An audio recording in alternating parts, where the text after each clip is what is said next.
Gunsmoke was that they dubbed it, the adult western.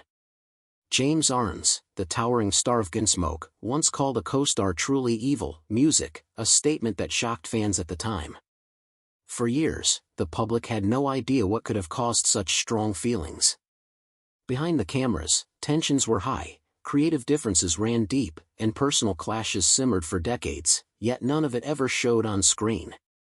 Join us as we dig into the real story behind James Arness's intense dislike for this co-star and uncover what really went on behind the scenes. A television gamble. The story of Gunsmoke didn't begin on television.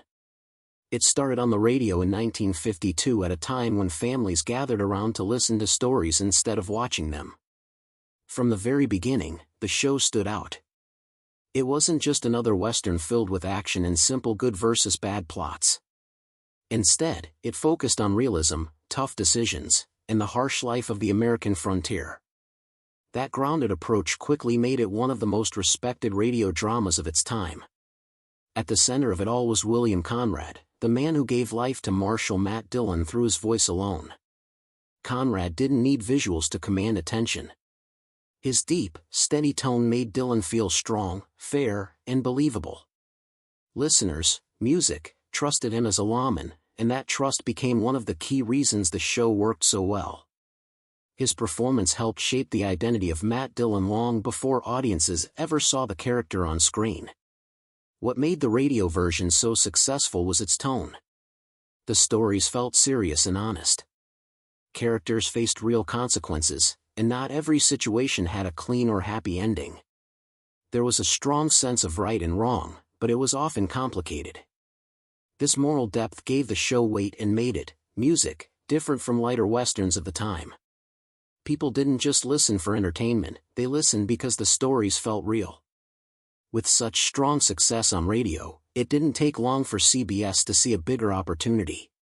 In 1955, the network decided to bring Gunsmoke to television. This move seemed like a natural, next step, but it came with a major challenge. Radio relied entirely on sound, while television required a strong visual presence. Suddenly, the focus shifted from how Matt Dillon sounded to how he looked. This created a difficult decision for producers. William Conrad had already defined the character's personality, but they felt his physical appearance didn't match, the image they wanted for television. They were looking for someone tall, commanding, and visually fitting for a frontier marshal. It was a tough call because replacing Conrad meant risking the very identity that made the show popular in the first place. That moment became a turning point. The producers had to choose between staying loyal to the voice that built the show or reshaping the character for a new medium. And that decision would lead to one of the most surprising casting choices in television history. The casting pivot. When CBS moved Gunsmoke to television, the biggest challenge was casting the right face for Matt Dillon. On radio, William Conrad had already made the role famous with his voice. He sounded strong, confident, and believable. But television was different. Producers now had to think about how the character looked on screen, not just how he sounded. They wanted someone who could physically match the image of a frontier marshal. Tall, commanding, and visually striking. Because of this, Conrad was not chosen to continue the role on TV. It wasn't about his talent. In fact, everyone respected his work. The issue was purely about appearance and how the network wanted the character to come across visually. It was a difficult decision, especially since Conrad had helped build the show's identity from the ground up. Still, CBS believed that television required a different kind of presence.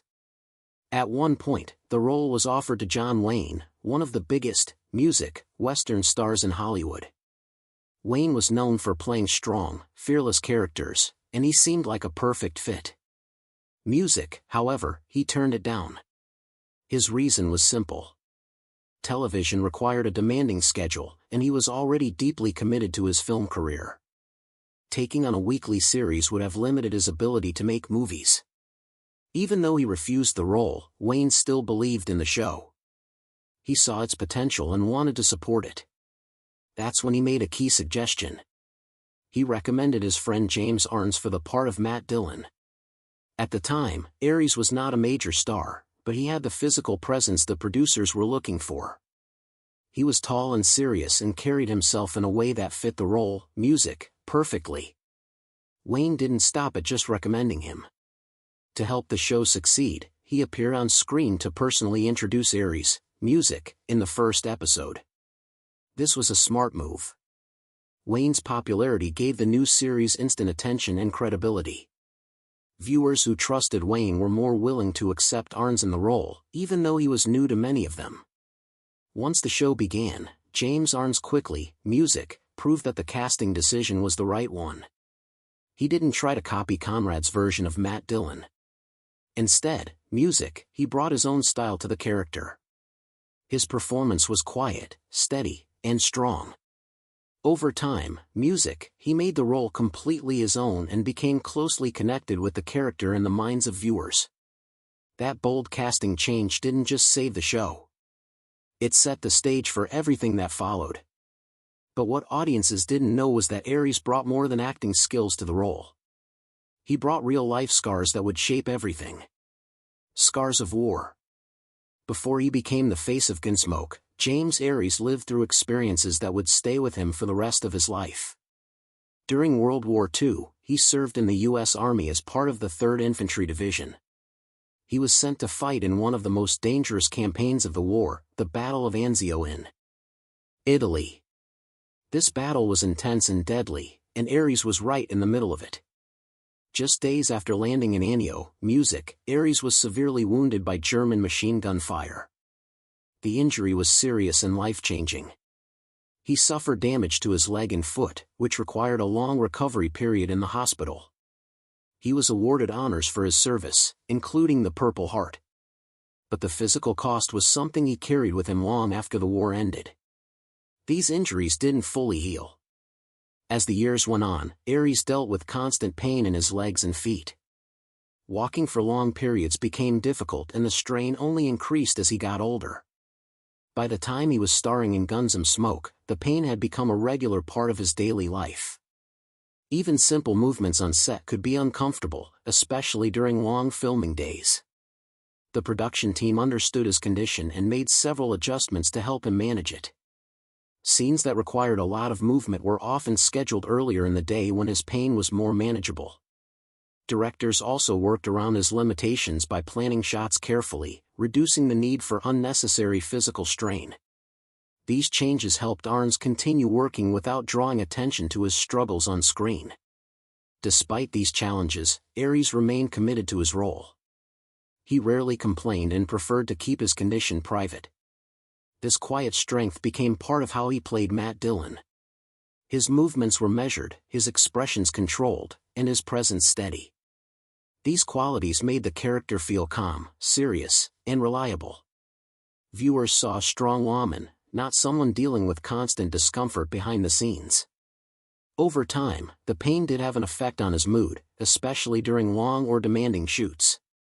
It could make him more tired and less patient, particularly as the years went on. Still, he never let it affect his performance in a noticeable way. His dedication helped maintain the consistency of the character throughout the show's long run. In many ways, Arness's real-life struggles, music, added depth to his portrayal of Matt Dillon. His strength wasn't just acting. It came from lived experience. And as the show grew, he wouldn't be facing those challenges alone as a full cast came together to bring Dodge City to life. The perfect ensemble. As Gunsmoke settled into its television run, it wasn't just James Arness carrying the show.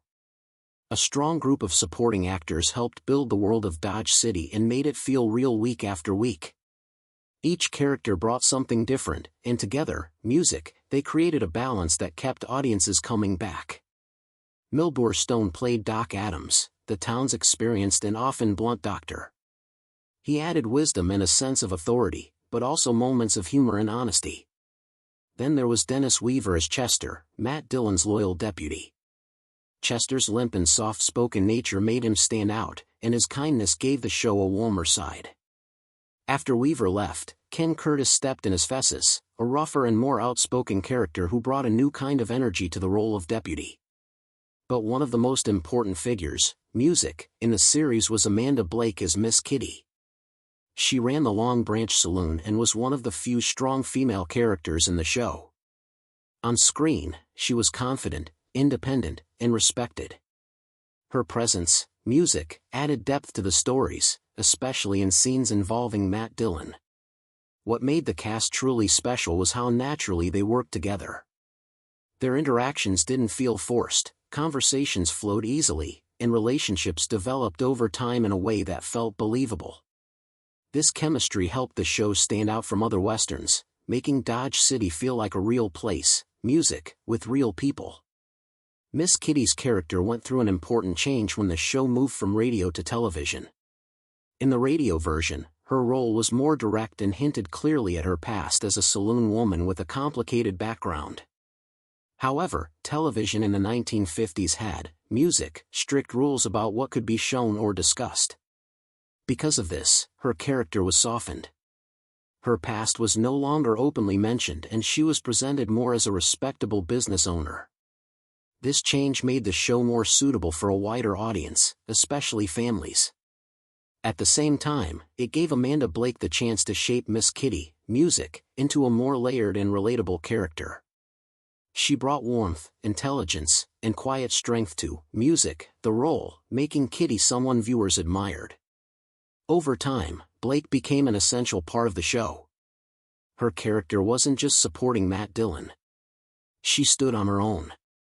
Fans connected with her, and her presence became one of the key reasons the series worked so well. On the surface, everything seemed to fall perfectly into place with a cast that looked united and in sync. But behind that strong chemistry, not every relationship was as smooth as it appeared. The romance. One of the most talked about parts of Gunsmoke was the quiet, ongoing relationship between James Arness's Matt Dillon and Amanda Blake's Miss Kitty. From the start, there was a clear connection between them. They cared about each other, trusted each other, and shared many meaningful moments. But their relationship never fully turned into something official. Instead, it stayed in a space that felt close, but was never clearly defined. This slow burn dynamic became one of the show's most interesting elements. Viewers could see the feelings in the way they spoke, the way they looked at each other, music, and how they supported one another during difficult situations.